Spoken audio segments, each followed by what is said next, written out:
تو فمن شہد منکم الشہر فلیصم، جس کو رمضان ملے وہ روزہ رکھے۔ تو روزہ تو انشاءاللہ رکھیں گے، لیکن میں تھوڑی سی ایک گزارش کروں گا کہ جسم کی صحت کے لیے اپنی غذا پہ کنٹرول کریں۔ شاید کوئی یہ نہ بتائے، میں رمضان کے آداب میں یہ بات بتا رہا ہوں، سحری اتنی دبا کے نہ کھائیں کہ عصر تک اسی کے ڈکار آتے رہیں، کھٹے ڈکار آتے رہیں، اور افطاری اتنی دبا کے نہ کریں کہ پھر تراویح کے وقت پڑھاؤ کہ ہن میں کیویں پڑھاؤں، اٹھیا ہی نہیں جاندا، مجھ بن کے ڈٹھا پہ ہوندا ہے۔ تو سحری کھائیں اتنی کہ بس عام معمول کا پیٹ بھر جائے، کچھ حصہ خالی ہو، اور آپ کو دوپہر سے بھوک لگنی شروع ہو جائے۔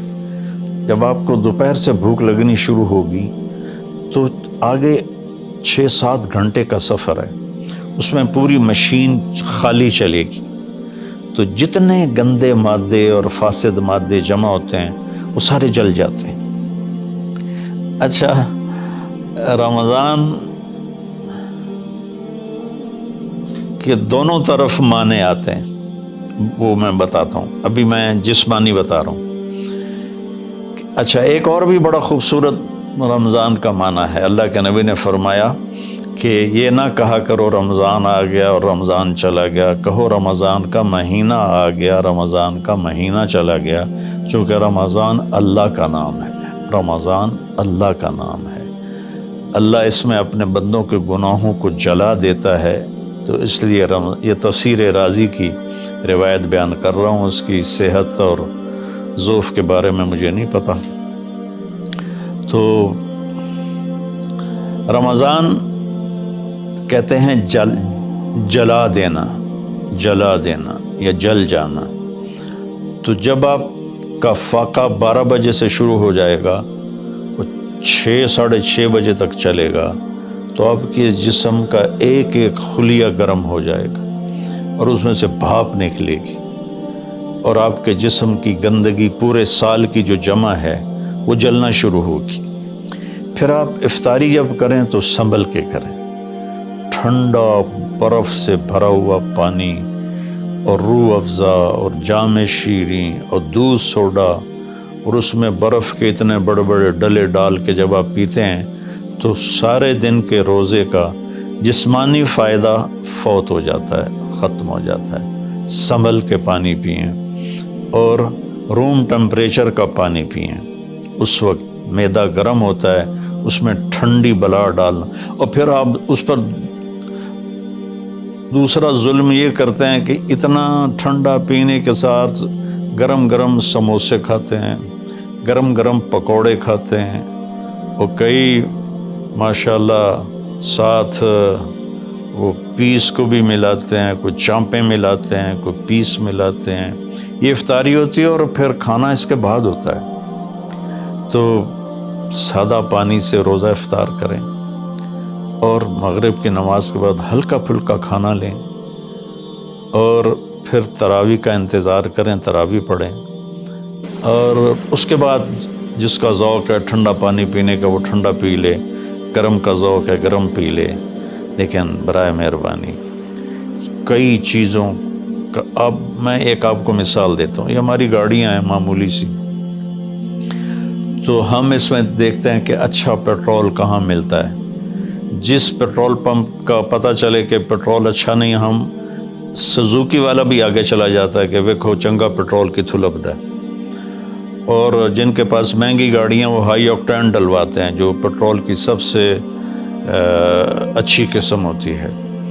تو ہم اپنی ایک چھوٹی سی گاڑی، چند لاکھ یا چند کروڑ کی گاڑی کو اچھا پیٹرول دینے کے لیے کئی کلومیٹر سفر کرتے ہیں کہ وہاں کا پیٹرول پمپ اچھا ہے، اور یہ جو گاڑی ہے جس کی آنکھ کا یہ ابرو کا یہ جو پپوٹے کا بال ہے، یہ اگر گر جائے تو ساری دنیا مل کے نہیں دے سکتی۔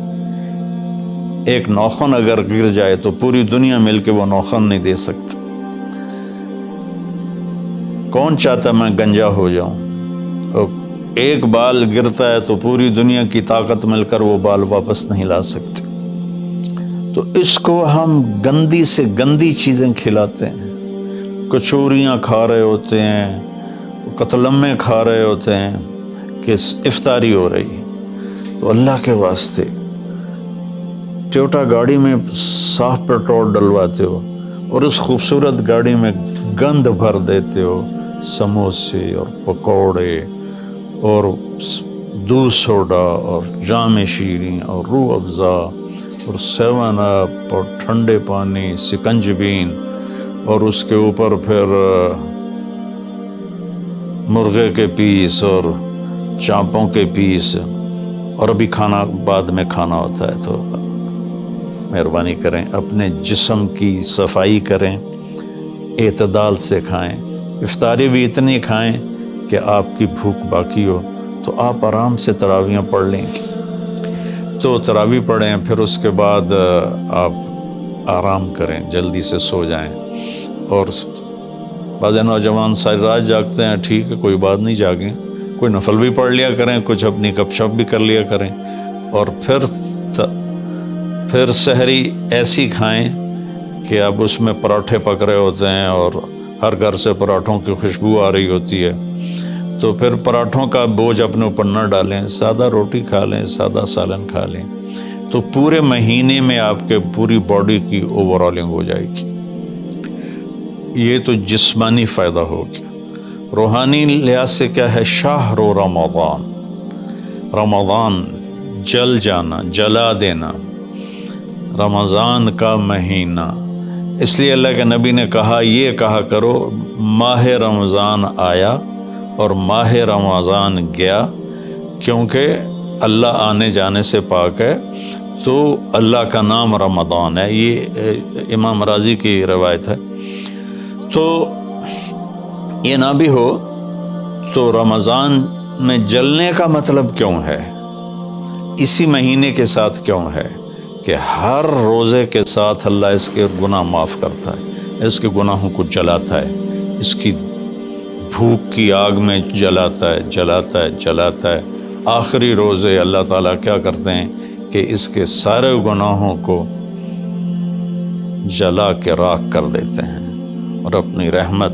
اچھا، رمضان کا مطلب بارش بھی ہے، سبحان، عربی بھی عجیب زبان ہے۔ رمضان کا مطلب بارش بھی ہے، رمضان کا مطلب اگر رمضا مصدر ہو، رمضا، تو یہ بارش کا مطلب ہے، رمضا ہو تو یہ جلانے کا مطلب ہے۔ سبحان اللہ، کہ رمضان ایسا مہینہ ہے کہ اس میں ایسی رحمت کی بارش ہوتی ہے، سارے گناہ دھل جاتے ہیں۔ رمضان ایسا مہینہ ہے کہ اس میں ایسی اللہ کی رحمت متوجہ ہوتی ہے کہ سارے گناہ جل کے راکھ ہو جاتے ہیں، ہوا میں اڑا دیے جاتے ہیں راکھ کی طرح۔ تو یہ تب ہوگا جب ہمارا پورا جسم روزہ رکھے، ہماری آنکھیں روزہ رکھیں، ہمارے کان روزہ رکھیں، ہماری زبان روزہ رکھے، ہمارے ہاتھ روزہ رکھیں، ہمارے پاؤں، ہمارا دل، دماغ روزہ رکھے، تو پھر یہ روزہ، یہ رمضان بنے گا اور ہمارے گناہوں کو جلا دے گا یا دھو دے گا۔ اور اس میں خاص طور پر اللہ کے نبی نے فرمایا کہ شراب پینے والا توبہ کر لے، چونکہ شرابی کی بخشش نہیں ہوتی رمضان میں۔ ایک ہوتا ہے دلیر ہو کے پینا، کوئی نہیں، کچھ نہیں ہوتا، اللہ بڑا غفور و رحیم ہے، یہ تو سارے پکڑے جائیں گے۔ ایک آدمی میرے پاس آیا، وہ کہنے لگا، جی مجھے شراب کی عادت ہے، چھٹتی نہیں، کئی دفعہ چھوڑی ہے، پھر نہیں چھوٹتی، اور پھر جو وہ دھاڑیں مار کے رویا، اتنا رویا کہ میں بھی غمگین ہو گیا اس کے رونے کو دیکھ کر۔ اس کا معاملہ اور ہے، تو اس پر اللہ کی رحمت نازل ہو جائے گی، چونکہ جو توبہ کرتا رہتا ہے پھر اس سے ٹوٹ جاتی ہے، وہ دن میں 70 دفعہ بھی توڑے گا اور توبہ کرے گا تو اللہ کے ساتھ دوستی باقی رہے گی۔ تو ایک شرابی ہے تو اللہ کے واسطے چھوڑ دے۔ ماں باپ کو دکھ، عق الوالدین، ماں باپ کی نافرمانی نہیں فرمایا، ماں باپ کو پرزے کر دینا۔ نافرمانی تھوڑی بہت ہر بچے سے ہو جاتی ہے، لیکن ایسی نافرمانی کہ ماں باپ کا دل ٹکڑے ٹکڑے ہو جائے، اس کو کہتے ہیں عقوق الوالدین، عاق لوالدیہ۔ جو ماں باپ کے دل کو ٹکڑے ٹکڑے کر دے اس کی بھی بخشش نہیں ہوتی۔ تو مشاحن جو دل میں کینہ پال کے رکھتا ہو کسی کے لیے، اور بغض رکھتا ہو کسی کے لیے، نفرت رکھتا ہو کسی کے لیے، حسد رکھتا ہو کسی کے لیے، ایک اس دل پر اللہ کی رحمت کی نظر نہیں پڑتی۔ اور ایک قاطع الرحم جو رشتہ داروں سے لڑتا ہو، رشتہ داروں سے ماتھا جو مارتا ہو، کبھی سینگ پھنسائے ہیں، کبھی اس کے ساتھ کبھی اس کے ساتھ، خونی رشتوں میں جو غلط سلوک اختیار کرتا ہے، ایک اس کی خاص طور پہ بخشش نہیں ہوتی۔